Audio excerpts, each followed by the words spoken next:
தாய் தமிழ் உறவுகள் அனைவருக்கும் மாலை வணக்கம். தேர்தல் வந்துருச்சு. நம்ம ஏன் நாம் தமிழர் கட்சிக்கு ஓட்டு போடணும், ஏன் திராவிட அரசியலுக்கு ஓட்டு போடக்கூடாது, அதை பற்றி சுருக்கமாக பேசணும்னு ஆசைப்பட்றேன். இப்போ எனக்கு ஒரு அப்பா இருக்கார். அவர் என்னை ஸ்கூலில் சேர்க்கறதுக்கு கடன் வாங்கி சேர்க்குறார். என்னுடைய எனக்கு தேவைக்கு ஒரு சைக்கிள் வாங்கி கொடுக்குறாருன்னா அதையும் கடன் வாங்கி எனக்கு வாங்கி கொடுக்குறாரு. என்னுடைய அம்மாவுக்கு, என்னுடைய உடன் பிறந்தவங்களுக்கு எது தேவைனாலும் அது அவருடைய உழைப்பில், அவருடைய லாபத்திலிருந்து செய்யாமல் ஒரு தேவையும் கடனுக்கு மேலே வாங்கி என்னுடைய தேவைகளை, எங்களுடைய குடும்பத்தினுடைய தேவைகளை எங்கள் அப்பா செஞ்சாருன்னா எங்கள் அப்பா ஒரு நல்ல குடும்ப தலைவனாக இருக்க முடியுமா? ஒரே ஒரு முறை மட்டும் சிந்திச்சு பாருங்கள். சரியாக 25 ஆண்டுக்கு முன்னாடி தமிழ்நாட்டினுடைய கஜானாவில் பணம் இருந்தது, தமிழ்நாடு கடனில் இல்லை.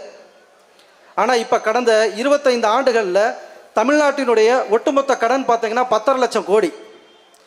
இன்றைக்கி உங்களுக்கு 1000 கொடுக்குறோம், 2000 கொடுக்குறோம், சிலிண்டர் இலவசமாக கொடுக்குறோம், அதை கொடுக்குறோம், இதை நீங்கள் என்ன வேணால் கொடுங்க, தமிழ்நாட்டினுடைய கஜானாவை நிரப்பிட்டு அதிலிருந்து நீங்கள் எடுத்து கொடுத்துருக்கணும்.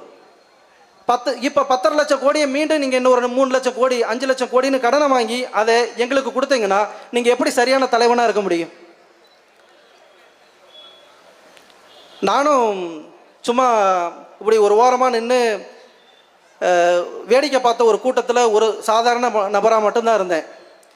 ஆனால் இந்த கட்சிக்கு நான் உள்ளே வேலை செய்யணும்னு நினச்சது அண்ணன் ஒரே ஒரு வார்த்தை மட்டும் தான் சொன்னார். அதனால் தூரமாக வேடிக்கை பார்த்துட்டு இருந்தேன். நான் களத்தில் இறங்கி வேலை செய்ய ஆரம்பித்தேன். ஒன்றே ஒன்று தான், யாரெல்லாம் அப்படி தூரமாக நின்று வேடிக்கை பார்க்குறீங்க, நம்மெல்லாம் ஏன் அந்த களத்தில் வேலை செய்யணும் அப்படின்னு நினச்சிக்கிட்டு இருக்கவங்களுக்கு அண்ணன் சொன்னதை நான் உள்வாங்கிக்கிட்டேன். நான் வந்துட்டேன். அரசியல் வேண்டாம் என்று நம்ம விலகி நிற்கலாம், ஆனால் அரசியல் நம்மளை விட்டு ஒருபோது விலகி இருக்காது. அதே மாதிரி அரசியல் வேண்டாம் என்று நம்ம விலகி நின்னோன்னா நம்ம யாரை வெறுக்கிறோம், யாரை அருவு இருக்கிறோமோ அவனுடைய ஆட்சியின் கீழே நம்ம வாழ நேரிடும் அப்படின்னு அண்ணன் ஒரே ஒரு முறை பாடம் நடத்தினார். அதை கவனித்து நான் கேட்டுக்கிட்ட உடனேயே எனக்கு தெரிஞ்சு போச்சு, ஆமாம் இந்த அரசியலை நான் வெறுக்கிறேன், அருவு இருக்கிறேன். அப்போ இந்த அரசியலை அப்புறப்படுத்தணும்னா நம்ம என்ன பண்ணணும்? இந்த அரசியலுக்கு எதிராக நம்ம வேலை செய்ய வேண்டிய தேவை நமக்கு இருக்குது. அதனால் இந்த களத்துக்கு நிற்கிறோம். எல்லாருக்குமே தெரியும், இப்போ நாம் தமிழர் கட்சியை பொறுத்த வரைக்கும் 3 விஷயம் தான் இலவசம்னு சொல்கிறோம். வேறு எதுவுமே இலவசம் கிடையாது. கல்வி இலவசம், மருத்துவம் இலவசம், தூய குடிநீர் இலவசம்னு சொல்கிறோம். சில பேர் ஓரமாக நின்றுட்டு இந்த நக்கல் பண்ணுறவங்களாம் கூட, ஏன் இப்போ கல்வி இலவசமாக இல்லையா, இல்லை இப்போ மருத்துவம் இலவசமாக இல்லையா அப்படின்னு சில பேர் கேட்பீங்க. கல்வி இலவசமாக இருக்குது, தரமாக இருக்கா? அதே மாதிரி தான் மருத்துவம் இலவசமாக இருக்குது, தரமாக இருக்கா? இதை தரப்படுத்துறதுக்கு ஒரே ஒரு வேலை தான் செய்யணும். அது அவங்களுக்கு தெரியும், ஆனால் அதை செய்ய மாட்டாங்க. அதை செய்யறதுக்கு தான் அண்ணன் வந்திருக்கார். என்ன ஒரு சாதாரண விஷயம்தான், கல்வியை தரப்படுத்தணுமா? இங்கே பக்கத்தில் அரசு பள்ளி இருக்குது. இந்த அரசு பள்ளி இங்கே இப்போ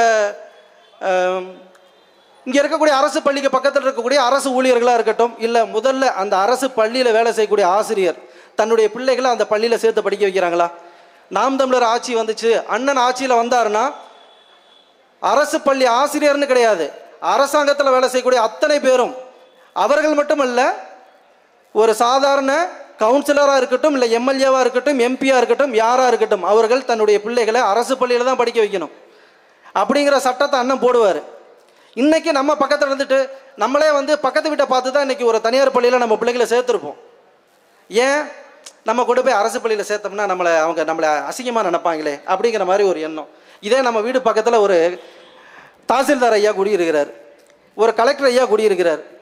அவர் தான் பிள்ளைய கவர்மெண்ட் ஸ்கூலில் சேர்த்தாருன்னு வச்சுங்க, அவரே அங்கே போய் சேர்த்துட்டாரு, நம்ம பிள்ளைகளை கவர்மெண்ட் ஸ்கூலில் படிக்க வைக்கிறதுக்கு என்ன இருக்குது அப்படின்னு. இன்றைக்கி கரெக்டாக ஒரு கலெக்டர் பிள்ளைங்க ஸ்கூலுக்கு வருது, அரசு பள்ளியில் படிக்குது. தாசில்தார் பிள்ளைங்க வருது, ஒரு சிஓ டிஓ பிள்ளைங்க படிக்குது. இன்றைக்கி கரெக்டாக ஆசிரியர் பிள்ளைங்க ஸ்கூல் முடித்து வீட்டுக்கு வந்த உடனேயே கேட்பார் ஒரு டிஓ, மாவட்ட கல்வி அதிகாரி, என்னம்மா ஸ்கூலுக்கு போனேன், இன்றைக்கி ஆசிரியர் வந்தாரா, பாடம் நடத்தினாரா, சரியாக நடத்தினாரா, உனக்கு புரிகிற மாதிரி நடத்தினாரா கேட்பார். 4 நாளைக்கு அந்த பிள்ளை இல்லைப்பா 2 நாள் சரியாக வந்தார், இல்லை ஒரு நாள் ஸ்கூலுக்கு வரல, இல்லை அவர் சொல்லி கொடுக்குறதே எனக்கு புரிய மாட்டேங்குது, நான் கேள்வி கேட்டால் அவர் திட்டி உட்கார வைக்கிறாருன்னு 2 நாள் மட்டும் அந்த பிள்ளைங்க வீட்டில் போய் கம்ப்ளைண்ட் பண்ணுச்சுன்னா 3ஆவது நாள் அவர் ஈஸியாக அவரே நேராக வந்துடுவார் ஸ்கூலுக்கு. அப்போ ஆட்டோமேட்டிக்காக அங்கே என்ன ஆகிடும், கல்வி தரமாயிடும். அதை தான் அண்ணன் செய்வார். அதே தான் மருத்துவமும். மருத்துவம் இலவசமாக இருக்குது. யாருக்கு அரசில் வேலை செய்யக்கூடிய அத்தனை நபரும் உடம்பு சரியில்லைன்னா உனக்கு அப்படின்னா வரக்கூடிய 100% வருமானத்தில் 20% அவங்க வச்சுக்கிட்டு 80% தனிப்பட்ட முறையில் இவங்க பாக்கெட்டுக்கு வந்துடும். கஜானாக்கு 10 பைசா போகாது. இப்படித்தான் இங்கே தமிழ்நாட்டில் இருக்கக்கூடிய ஒரு துறையிலையுமே அவங்க எல்லாமே கமிஷன். அண்ணா அதான் சொல்லுவாங்க, இங்கே யாருமே தலைவர்கள் கிடையாது, எல்லாமே தரகர்கள். இங்கே இருக்கக்கூடிய நம்ம தமிழ்நாட்டினுடைய முதலமைச்சர் ஆல் இண்டியா புரோக்கர்னு சொல்லுவார். இந்தியாவினுடைய பிரதமரை இன்டர்நேஷனல் புரோக்கர்னு சொல்லுவார். ஏன்னா இவங்க யாருமே என்ன பண்ணுறாங்க, இந்த மாதிரி தன்னுடைய நட்பு வட்டாரத்தில் இருக்கவங்களுக்கு இங்கே இருக்கக்கூடிய கனிம வளமாக இருக்கட்டும், இல்லை ஒரு நாட்டுக்கு வரக்கூடிய மொத்த வருவாயையுமே இந்த மாதிரி நண்பர்கள் வட்டத்தில் விட்டு அவங்களுக்கு இப்போ 100 ரூபா கிடைக்குதுன்னா அவங்களுக்கு ஒரு 10 ரூபாய் வச்சுக்கிட்டு 90 ரூபாயை தான் பாக்கெட்டு கொண்டு வந்துடுவாங்க. கஜானாக்கு பணம் போகிறதே கிடையாது. நம்ம நினச்சிட்டு இருக்கோம் இவங்க ஊழல் பண்ணுறாங்க, ஊழல் பண்ணி தான் இவங்க இப்படி பண்ணுறாங்க. ஊழல் பண்ணிலாம் கிடையாது. எல்லாம் கமிஷன் வாங்கி தான் இவங்க இவ்வளோ. தமிழ்நாடு தான் 10 லட்சம் கோடி கடனில் இருக்குது. ஆனால் இங்கே இருக்கக்கூடிய திராவிட இன்னைக்கு திமுகவினுடைய குடும்ப சொத்து எத்தனை லட்சம் கோடிங்கிறது நமக்கே தெரியாது. இன்னைக்கு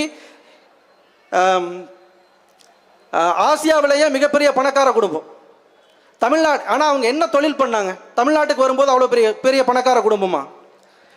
இங்கே ஒரு மாறி இவங்க ஒரு 5 வாட்டி அவங்க ஒரு 5 வாட்டி மாறி ஆட்சியில் தான் இருந்திருக்காங்க. என்ன பிறக்கும் போதே அவங்க என்ன பெரிய தொழிலதிபர் வீட்டோ இல்லை பணக்கார வீட்டு குடும்பத்தை சேர்ந்தவங்களா? அதெல்லாம் கிடையாது. 5 முறை ஆட்சி தான் பண்ணாங்க. ஆட்சி பண்ணால் காமராஜரும் ஒரு 2 முறை ஆட்சியில் இருந்தார். அவர் இறக்கும்போது அவர்கிட்ட என்ன இருந்துச்சு? ஆனால் இவங்க 5 முறை ஆட்சி பண்ணியிருக்காங்க. ஆனால் இவங்ககிட்ட என்ன இருக்குன்னு நமக்கே தெரியும். இப்போ நம்ம ஆற்று மணலில் சாதாரணமாக எடுத்துக்கங்க. இப்போ ஆற்று மணல் நம்மக்கிட்ட கிடையாது. நான் பலமுறை ஒரு 5 ஆண்டுகளுக்கு முன்னாடியெல்லாம் இங்கே காவிரி ஆற்றுல மண் அடிக்கிட்டு இருந்தேன். அப்போ எல்லாம் நான் சொல்லுவேன், நண்பா, இது என் நண்பர்கள் சில பேர் இருக்கிறாங்க, ஆற்றுல ஒரு லாரி மணல் இல்லாங்கன்னா ஒரு பக்கெட்டு, ஒரு லாரியில் ஒரு டிப்பர் லாரின்னு எடுத்துக்கிட்டோம்னா ஒரு 5 பக்கெட்டு 10 பக்கெட்டை போடுறாங்கன்னா ஒரு பக்கெட்டு மணல் அதிகபட்சம் ஒரு லாரிக்கு அவங்க ஆற்றுல அந்த மணலை அதில் ஸ்டோர் பண்ணுறதுக்கு அதிகபட்சம் ஒரு லாரிக்கு ஒரு 10,000 கூட வராது. ஆனால் அது கடைசியாக விற்கும்போது ஒரு நபருக்கும் வீட்டுக்கு 40,000 ரூபாய்க்கு வந்துச்சு. நீங்கள் ஒரு 5 ஆண்டுக்கு முன்னாடி நல்லா யோசிச்சு பார்த்தீங்கன்னா உங்களுக்கு புரிஞ்சிருக்கும். இதை ஏன் இவங்க தனியார் செய்கிறாங்க? இதை ஏன் அரசு செய்யலை? இதே அரசு செஞ்சுருந்துச்சு அப்படின்னா அதே இடத்துல அந்த 10,000 ரூபாய்க்கு விற்ற மணலை நமக்கு ஒரு 20,000 ரூபாய்க்கு விற்றுருந்தா கூட நமக்கும் குறைஞ்ச விலையில் கிடச்சிருக்கும். நம்மளும் அதில் பலனை அனுபவிச்சிருக்க முடியும்.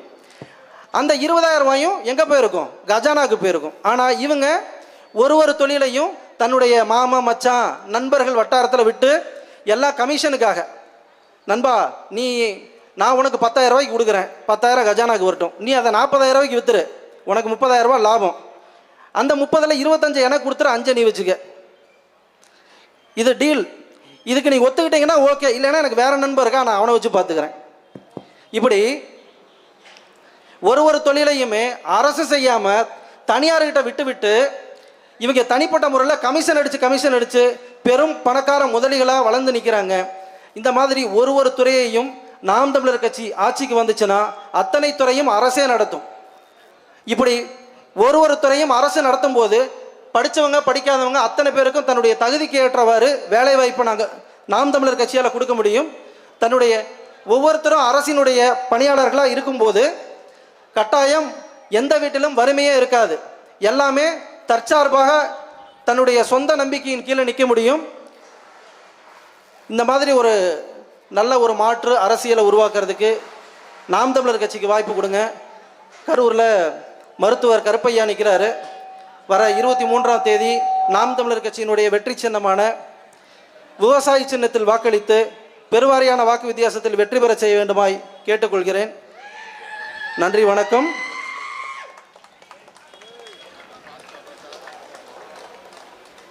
நாம் தமிழர். நன்றி சரவணன்.